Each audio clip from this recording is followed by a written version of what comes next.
7장 15항. 그러한 종류의 회의는 교회의 직분자를 선거할 권한을 가지고 있어 그들이 지닌 권한 내에서 충분한 능력을 갖춘 목사와 장로를 뽑을 권한이 있다. 해설입니다. 여기서 직분자를 선거할 권한을 가지고 있는 회의란 장로회를 말하는데 1584년까지 장로회란 노회를 말하는 것이었습니다. 그러므로 목사들의 경우에 이전에는 회중의 동의로 선출되더라도 지역 순회 감독, 위원회, 감독 혹은 시찰자에 의해서 검토된 후에 취임하도록 되어 있었습니다. 반면에 장로와 집사는 당회가 임명 후 교회 회중의 승인과 사람들의 동의를 얻어 회중으로부터 선출되었는데 1581년까지 장로들은 단지 노회에서 선출했으며 이후로 노회는 점차 목사의 시험과 선거를 감독하는 공인된 법원의 역할을 수행했습니다. 7장 16항. 이러한 종류의 회의는 동일한 이유로 면직할 권한이 있다. 즉, 잘못하고 부패한 교리를 가르치는 자, 문란한 삶을 사는 자, 권면을 해도 돌이키지 않는 자, 교회를 대적하는 분열과 분리를 조장하는 자, 명백한 신성 모독을 한 자,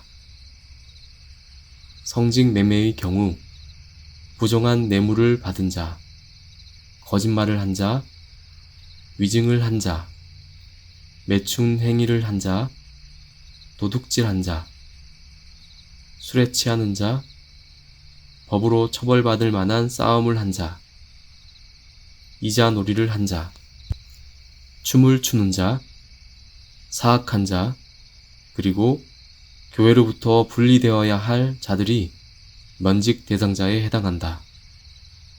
직분을 감당하기에 충분하지 않다고 생각되는 경우 면직을 해야 하며 이럴 경우 타 교회에도 알림으로써 면직한 사람을 받지 않도록 해야 한다. 해설입니다. 16항에서 회의란 단순히 개별 교회의 당회를 지칭하는 것이 아니라 상위의 회의와 연계하여 이해해야 합니다. 제2치리서의 치리와 권징의 성격은 개별 당회만이 아니라 노회와도 연계되어 이런 종류의 회의로 언급한 것입니다. 제2치리서가 작성될 당시의 스코틀랜드 사회에서 교회의 여러 회의들은 윤리 도덕적인 문제들에 있어서 일종의 소법정의 역할까지도 충실히 수행했습니다. 16항에서 나열하고 있는 면직의 사유들에서 알 수 있듯이 실정법으로 다스리기 어려운 여러 문제들을 교회의 법정에서 직분과 관련하여 다룰 수 있었던 것입니다. 그러므로 제2치리서 1장 11항은 관원은 백성들 사이에서 외적인 평화와 안정을 위하여 외적인 것들을 명하며 목회자는 오직 양심의 동기를 위해서 외적인 것들을 다룬다고 규정하고 있습니다. 즉, 세상 법정이 다룰 수 없는 양심과 관련한 외적인 문제들의 경우 교회가 실질적인 법정의 역할을 수행했던 것입니다. 특별히 교회의 직분들에 관해서 무엇보다 목사와 교사의 직분에 관해서는 더욱 엄중히 양심의 판단을 내릴 수 있었던 것이 교회의 치리였습니다.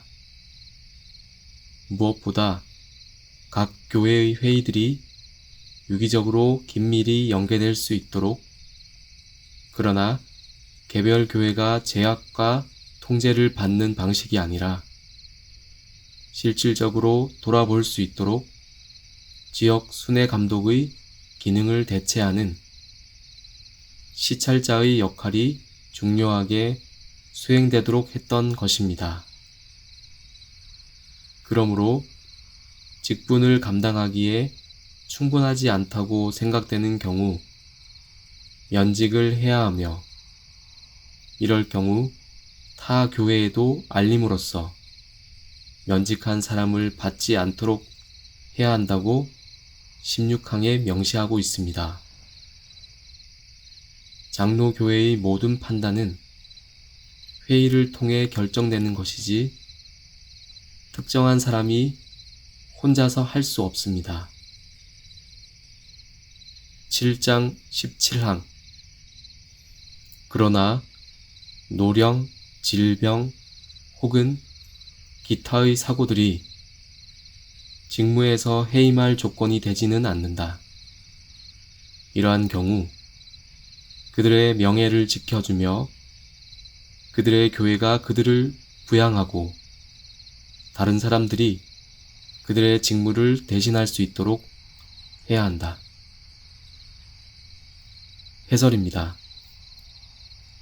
스털링 노예의 기록에 의하면 1586년 9월 27일에 헨리 라임 목사가 패트릭 길레스피의 협력자로 스털링 노예의 추천을 받았는데, 패트릭 길레스피가 극심한 통증과 결점으로 인해 세인트 니나이안스의 목사직을 감당할 수 없다고 보았기 때문이었습니다. 이처럼 질병으로 인해 노예의 추천으로 이동이 되는 예에서 볼 수 있듯이, 그러한 사유로 목사가 직무에서 해임되는 경우는 없었으며, 오히려 말씀과 교리의 일꾼으로서의 그의 명예를 지켜주어 다른 목사의 협력자로 수고할 수 있도록 추천이 이루어졌던 예를 찾아볼 수 있으니, 이로 볼 때에 17항의 규정이 실질적으로 잘 이행될 수 있었던 것을 알 수가 있습니다. 뿐만 아니라 17항은 그들의 교회가 그들을 부양하고 다른 사람이 그들의 직무를 대신할 수 있도록 해야 한다고 하여, 그처럼 직무를 감당하기 어려운 경우라도 직무를 맡은 자의 명예나 실질적인 생활이 어려움에 처하지 않도록 배려하는 것이 또한 교회의 모든 회의들의 역할과 목적임을 규정하고 있습니다. 그리고 나아가 해임할 조건이 되지 않음을 명시하여 정년에 있는 현재 대부분의 한국 교회에서 행하는 것과 달리 죽을 때까지 종신직으로서 직분을 감당하도록 했습니다.